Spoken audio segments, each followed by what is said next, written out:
This story begins with the death of a boy in a corner of the universe where he was drowning in his death and remembering something. We see him talking to someone on the phone, and the person from the front said, "Hello?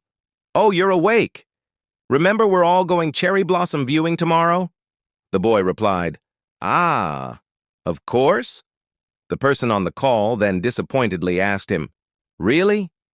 You're always late every year? Get it together this time, will ya?" The boy apologized and said, "Ha ha ha, sorry about that." The person warned him again, saying, "I'm serious. If you're late this time, I'm cutting ties with you." The boy thought of that as scary, and as he shifted his eyes to the balcony, he saw his clothes hanging in the rain. So he ran out, thinking, "Ah, it's raining. I left the laundry out." The person on the call asked him, "How long has that laundry been hanging?" "3 days." The boy said, "Leave me alone." "Well, see you later." The person on the call angrily said, "Later. Everyone's waiting for you." Right then, we see the boy closing his eyes finally and apologizing for not being able to meet them. Suddenly, the boy heard some noise. "Tensu, tensu, tensu!" He opened his eyes, asking, "Who is it?" But he freaked out after watching a strange creature talking to him and saying, "Thank goodness you're alive." The creature then asked him, "Are you okay?" "You were collapsed in this back alley. Did something happen?" The boy was afraid, and he questioned himself while looking at that small yet different-looking creature. What? What is this creature?" The small, alien-like creature further asked him. Could it be? You were mugged. You don't seem to have any belongings either." As the creature got close to him, the boy shouted and picked his hands up to protect him, but he saw that his body wasn't looking like a human anymore. He got scared from that, and as he ran backwards thinking, "What's going on? What is this place? Wasn't I dead? What's happening?" Eventually, the boy looked around him, noticing a different world where various types of creatures were moving around. They looked like humanoid insects or some sort of alien. The boy got terrified to the point he couldn't even move from there. That little creature from before came close to him and said, "I'm glad. Looks like you can move." Then the creature asked him, "Is this your first time in this city? You seem unfamiliar with it." The boy hesitated while replying to it, and right then he heard a seller's pitch saying, "Come one, come all. Take a look. We've got fresh stock today. All species starting at 100,000 days. Come on, come on." As soon as he heard that, the creature suggested to him, "Let's get away from here. I'll explain later. Follow me." As they both were running out from that place, the boy noticed lots of rush and unsettling feelings. So he asked the creature, "What's suddenly going on?" The creature replied, "All sorts of folks gather in this city. From alien trafficking to rare items, they come here to trade anything and everything. You need to be careful too, or you might get caught and sold into slavery." The boy got scared as soon as he heard that and thought, "I carelessly followed him. But could it be?" The little creature noticed the boy's fear and told him, "Sorry, I didn't mean to scare you. Don't worry, I used to be a slave too. I was born on a different planet. My species isn't good for much except having sturdy bodies. That worked against us, and everyone was kidnapped from our home. Only a handful could endure the harsh labor. I was lucky. Someone helped me. So I want to help others in trouble too." After the creature was done telling him this, the boy's stomach growled, hinting that he's hungry. So the boy felt shy a little, and the creature said, Hey, let's get some food first. If you'd like, come to my place." Soon after, we see the boy and that creature sitting together while eating, and the creature, after talking to the boy, asked him, "So you mean you don't know where you came from or why you were there?" The boy didn't reply to that, so the creature further told him, "I gathered some ingredients that your species generally likes, but they say sometimes tastes or smells can trigger memories. Maybe you'll remember something after eating." The boy then ate a spoonful of something from the table with fear, of course, because the food was unfamiliar. but as soon as he ate it, he liked it and told the little creature that it tastes good. And then he pondered, even though it should be unfamiliar food, it tastes naturally good. I became an unknown creature in an unknown world while retaining my memories of being human. It's like one of those trendy reincarnation stories. I said I had amnesia because explaining would be troublesome. After that, the creature asked him, "Come to think of it, your name, do you remember your name? What should I call you?" The boy then remembered his school days where a classmate asked him, "Hey, how do you read this surname?" The other classmates, sitting around them, added, "Wait, let me guess. Is it Tano? Oh, is it Nino? Isn't it Niwano? Nino might be the easiest to say. Is it okay if I call you Nino?" Then the boy decided and told the creature, "Nino. Call me Nino." The creature replied, "Then, you're Nino Nautilus." Nino asked him, "What Nautilus?" The creature replied, "Yes, Nautilus. In this world, it's customary to state your species. I'm from the Jack species, so I'm Frap Jack. Nice to meet you, Nino." Jack then looked at something and asked Nino, "Mind if I check the news stone? I check it every day." The Jack turned the news stone on, which looked like a TV to Nino, and he thought, "News stone, is it like a TV?" Then the broadcast on the news stone said, "We have breaking news. The wealthy Mr. C. Gon has announced that he will be putting part of his collection up for auction at the next event. Mr. C. Gon, known for possessing numerous rare items, has a particularly eye-catching piece this time. It's the famous blue jewel, the renowned star. The ownership rights to Earth. How incredible! Earth, boasting a history of billions of years, is being put up for auction for the first time, isn't it?" Nino, after hearing his home planet's name in such a state, got shocked and thought, "Even if I died, I thought the world would keep turning unchanged. I vaguely lived thinking that. But I died and became a creature on a different planet. Who would have imagined that I'd become 1 in 8 billion to hold Earth's fate in my hands?" Then Nino asked Jack, "Earth is up for auction?" As soon as Jack heard him, he asked him back, "Nino, do you perhaps know something about Earth?" Nino thought, "How should I explain this?" Then he said, "No, I was on Earth before coming here." Jack got shocked hearing that, and he asked Nino, "Whoa, amazing! How did you get residency rights? Other planets' life forms are supposed to be excluded. That's incredible. Wow." "Huh? So you mean the place you lived in is being put up for sale?" Nino replied, "I guess that's what it means. To think Earth was someone's property in the first place. If Earth is really going to be sold, if that becomes a reality, what will happen to Earth? What about the people and creatures living there?" Jack heard that and said, "I think that's a difficult question. It's hard to say because there are various types of star buyers. The current owner of Earth is passionate about environmental protection and collection. By completely isolating it from interference from other planets, they've been preserving its natural state. On the other hand, if it's bought by someone pursuing self-interest, all resources might be depleted, turning it into a dead planet. There are even those who do celestial explosion shows as a business for the wealthy. It's really impossible to predict what might happen. What are you going to do, Nino?" Nino then replied disappointedly, "What do you mean, what am I going to do?" "There's nothing I can do. Why is this suddenly about me anyway?" Jack heard that and said, "But Earth is your home. If it falls into the hands of terrible people, it'll be irreversible." Nino felt frustrated and angrily replied to Jack, "Even if you say that, when my own situation is uncertain, what can I possibly do?" After that, Nino noticed that he spoke roughly to Jack, so he apologized to him and went out, saying, "I'm going out for some fresh air." Then we see him walking out and thinking, "Ownership rights of Earth?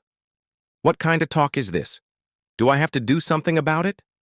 I'm the only one who knows about Earth. Ah, geez, what a pain. Why did it turn into such a complicated situation?" Suddenly, An egg rolled close to him, and as he noticed it, an alien girl standing close to him said, "I'm so sorry. That's ours. It must have rolled all the way there." Nino thought, "Did they drop it? I'll pick it up for them." Then he picked the egg, saying, "Ah, all right, here you go." But as soon as he grabbed the egg in his hands, the alien lady angrily slapped his hand and broke the egg. Nino felt so angry at that, and he asked the alien lady, "Oh, what the hell are you doing?" The alien lady said, "How disgusting! Don't touch my things without permission." Other aliens around them also noticed this, and one by one added their words. "Picking up something someone dropped? What are you, a slave, huh? Why is a slave walking around alone? You lowly scum! Are you an escapee?" The alien lady then told her sister, "Sis, this guy isn't wearing a slave collar or anything." Her sister replied, "Now that you mention it, and I don't see an owner around either. Maybe he ran away from somewhere." Both sisters got their chance and said, "We were just short on someone to carry our—" Then one of them threw a slave collar at Nino's neck, which made his neck bleed. Nino did not understand what was going on with him, so he just shouted loudly, "What?" And the alien lady holding the collar's chain said, "Ha ha ha ha ha ha, what a nice sound you make. I like it." Nino tried his best to take off the collar, but it didn't come off. So he thought, "It won't come off. What is this?" Then he angrily asked those aliens, "What the hell are you doing all of a sudden? Are you crazy?" All the aliens started laughing maliciously and said to him, You act like a slave yourself and then complain about being treated like one. How hilarious! If you're going to curse something, curse that ingrained lowly nature of yours. Come on, get up, now!" They then pulled his collar, and as Nino felt pain, he wondered, "Slave! I'm not a slave! Why isn't anyone stopping these people? No, no!" Right then, he heard Jack's voice saying, "Nino, get down!" Nino got down, and Jack came flying on the alien's face who was holding Nino's collar. The alien got terrified of that sudden attack and started coughing and cursing Jack.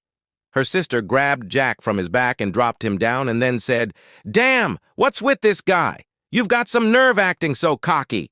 Should I make you a slave too?" Jack then threw a liquid on those both sisters, and small alien-like pods around them started eating both sisters. The sisters understood what it was, so they said, "Shit! That brat used Honoguri bait? What the hell?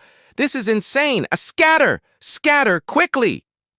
Meanwhile, Nino got close to Jack, and Jack, who was feeling lifeless, said to Nino, "Nino, I'm glad I made it in time." Then he told Nino to run away from there immediately. I need 1,000 warriors to like and comment next part. That way, I'll know you stood strong till the end. Until next time, stay sharp and take care. Hello, guys. Let's get back to our previous story, The Blue Blossom. We ended the previous video with the little alien creature telling Nino to run away from that place. Nini picked him up and carried him under a safe cliff. The little alien noticed Nino crying, so he asked him, "Are you okay? I must have been heavy, right? I'm so glad we managed to escape safely." Nino replied to him while crying, "No, it's not okay. Why are you only worried about me? You're the one who's all beaten up even though I left on my own. Why did you go so far to help me? If someone's crying somewhere in the world, how can I enjoy my meal pretending not to know?" The little alien laughed it off and said, "I'm just quoting the person who saved me. It doesn't matter if we just met because when someone's in trouble, we're all in this together." Nino smiled while crying and said, "Ha ha ha ha, spouting all these pretty words. Thanks for saving me." Then he told the alien that he wants to go back to Earth. The little alien then told Nino gently, "Nino, let's go back to Earth." Nino heard him and questioned him, "What are you saying?" On which the little alien replied, "We're going to buy the Earth." Nino got startled hearing that, and the alien further added, We're going to win the auction for the Earth that's been put up for sale. Nino asked him if it works exactly like that. The alien replied, to explain it roughly as things are, we can't approach the Earth now. The owner is blocking interference from the other planets, so no one can enter. If the owner changed, who knows the situation we'll end up in. If you want to return to the Earth as it is, I think obtaining ownership is the surest way. Nino said, even if you tell me such a dreamlike story. The little alien, noticing Nino's worry, said, Nino, there's nothing left of my planet anymore, but there's still time for yours. Nino asked, how much does the Earth cost? The little alien started thinking, and Nino, understanding his situation, asked him, hey, don't tell me you irresponsibly told me to buy it without knowing its price. The little alien replied, to be honest, I don't have any idea. I think the going rate when Earth was first bought and sold was 10 billion euros. The E was the currency of their planet now, and the alien was sold for 1,000 E. What's 1,000 euros? Is that cheap? It's cheap, right? The alien replied, it's cheap. It's a bargain price for a serious, honest, hard-working, trustworthy servant. That's why it's not funny, damn it. But in other words, if Nino sells me to someone 10 million times, that's how much we'd need. Nino laughed a bit, hearing this, on which the alien added, did you laugh? Wow! Nino laughed. I'm so glad. We did it! You've cheered up a bit. Nino grabbed the alien and told him, don't make any inappropriate jokes again. Then he thanked the alien for making him a little happy. Then he felt determined, so he asked the alien, all right, the only way is forward, right? The little alien said, the project Return to Earth, Phase 1, Win Earth at Auction, begins. After this, at the Keppa's incense shop, we see a hunter named Chase meeting with the shop owner, Keppa. As he greeted Keppa, saying, you look well, Keppa. Keppa replied, yes. I'm glad we're both doing fine. Chase added, you never know what might happen these days. Keppa said, indeed. Would you like your usual blend? Chase replied, yes, and I've brought the promised goods. Keppa replied, oh, that was quick. After which, Chase opened a bag in which an alienoid bird was put. Then he told Keppa, here you go. The first one is Metreon head. Keppa saw it and said, that is really impressive. Chase said, right. I hunted the best quality one. Then 3 Taros and a set of 10 Arane's abdomens, and what you've been waiting for, a cluster of Glow Forest juvenile. Keppa was impressed, so he said, it was incredible to hunt and gather such rare items in such a short time. The one in a handful hunter, no wonder everyone calls you that. Chase thanked him, and Keppa told him that he'll arrange the payment as usual. Then he called Chase, on which Chase asked him, did I miss anything? Keppa then asked, no, it's not that. I was wondering if you'd like to try hunting in the city for a change. I've got some interesting bounty information. Then he showed him the pictures of the little alien, Jack, and Nino, while adding, wanted, preferably alive, additional reward depending on conditions, double asterisk. Jack had a 100,000 euro bounty on him. Meanwhile, Nino had 70,000 euro bounty, and the condition is that they must be handed over in a pair. The client is the Laticarta siblings. Chase then asked Keppa, ha! They've got some troublesome people after them, huh? What did these guys do? Keppa replied, well, I don't know the details, but, well, they must have earned some deep grudges, that's for sure. Chase replied, all right, add this to my usual order. Keppa then added, certainly. However, Chase asked, what is it? On which Keppa added, it's a bit difficult to say after recommending it, but this hunt is quite competitive. Please be careful of any trouble. Chase got interested and replied, Ha ha ha, this is fun. Back under the cliff, we see Jack holding the chain that was put on Nino by the Latacarta siblings, and he told Nino, "This chain is troublesome. I thought we couldn't remove it immediately. It's not a regular commercial product, it's custom made, and the type that won't let go once it bites into bone. We probably shouldn't mess with it ourselves." Nino heard him properly and replied, "Yeah, you're right." Then, to cheer Nino up, Jack told him, "It's okay, Nino. Someone made this chain. It means there must be someone who can remove it. Let's start with what we can do now." Nino embraced himself and replied, "Yeah, you're right." Jack then told him, "I heard something a long time ago.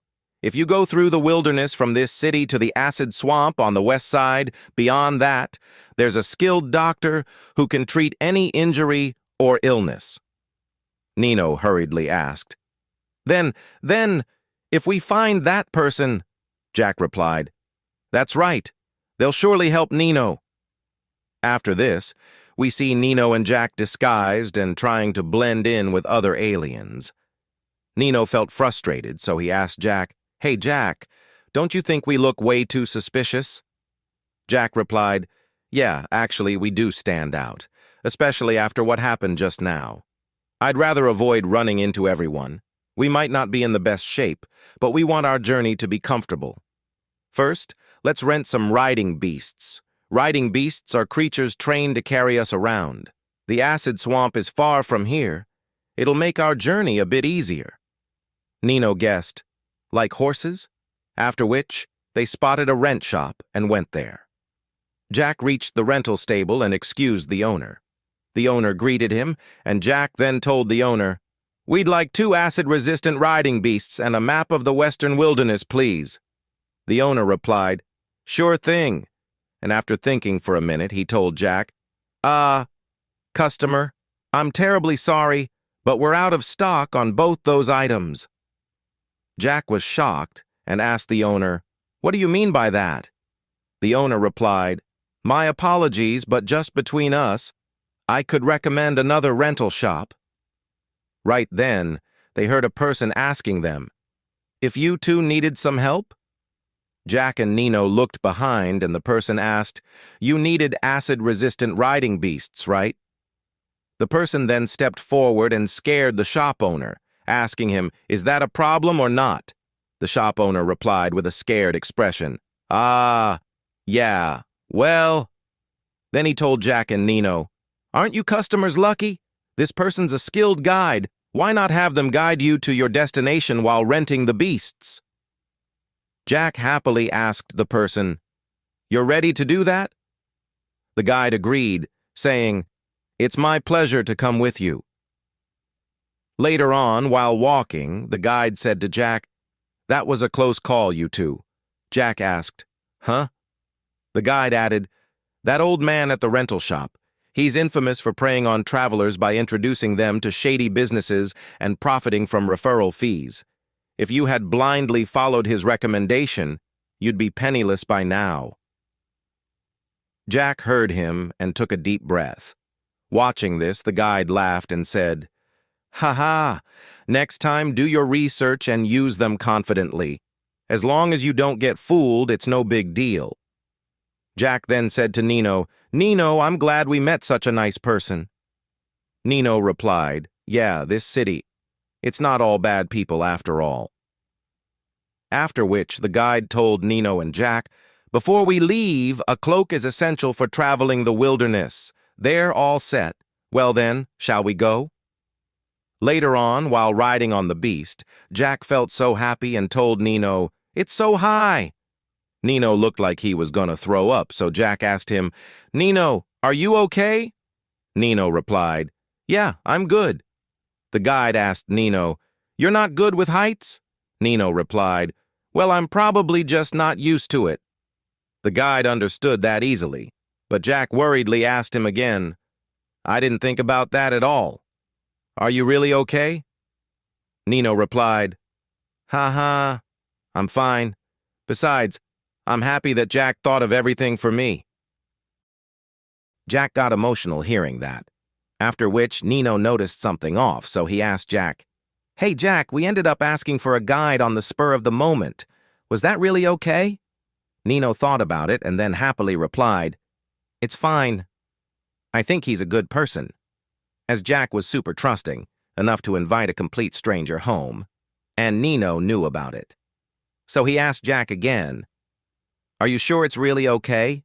On which Jack replied, Yeah, don't worry. I'm a good judge of character. Nino turned out to be a good person too, right? Nino replied with shyness, You trust strangers way too easily. What do you mean, good person? Jack saw him and said, Ahaha, you're blushing. Nino replied, I'm not blushing. Meanwhile, the guide intervened and told them, Sorry to interrupt you, but once you pass through this gate, you'll be outside the city. Entering the wilderness from here, you are on your own, so stay alert. After they passed the gate, the guide noticed Nino getting scared, so he asked him, Your legs aren't trembling, are they? Then he told Jack and Nino, This is the western wilderness, the barren plains. As they traveled forward, we get to see different types of alien creatures. The wind got so fast that Jack said, The wind hurts so much, I can't open my eyes. The guide told him, If your eyes hurt, close them and leave the steering to us. Neither we nor our mounts will have our eyes burned by the wind or acid. The acid swamp is like our backyard. Jack agreed, saying, okay. Then the guide told him, You might want to close your mouth, too. Here, Nino asked himself, did we tell him our destination?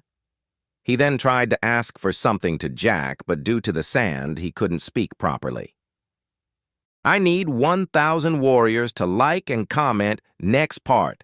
That way, I'll know you stood strong till the end. Until next time, stay sharp and take care.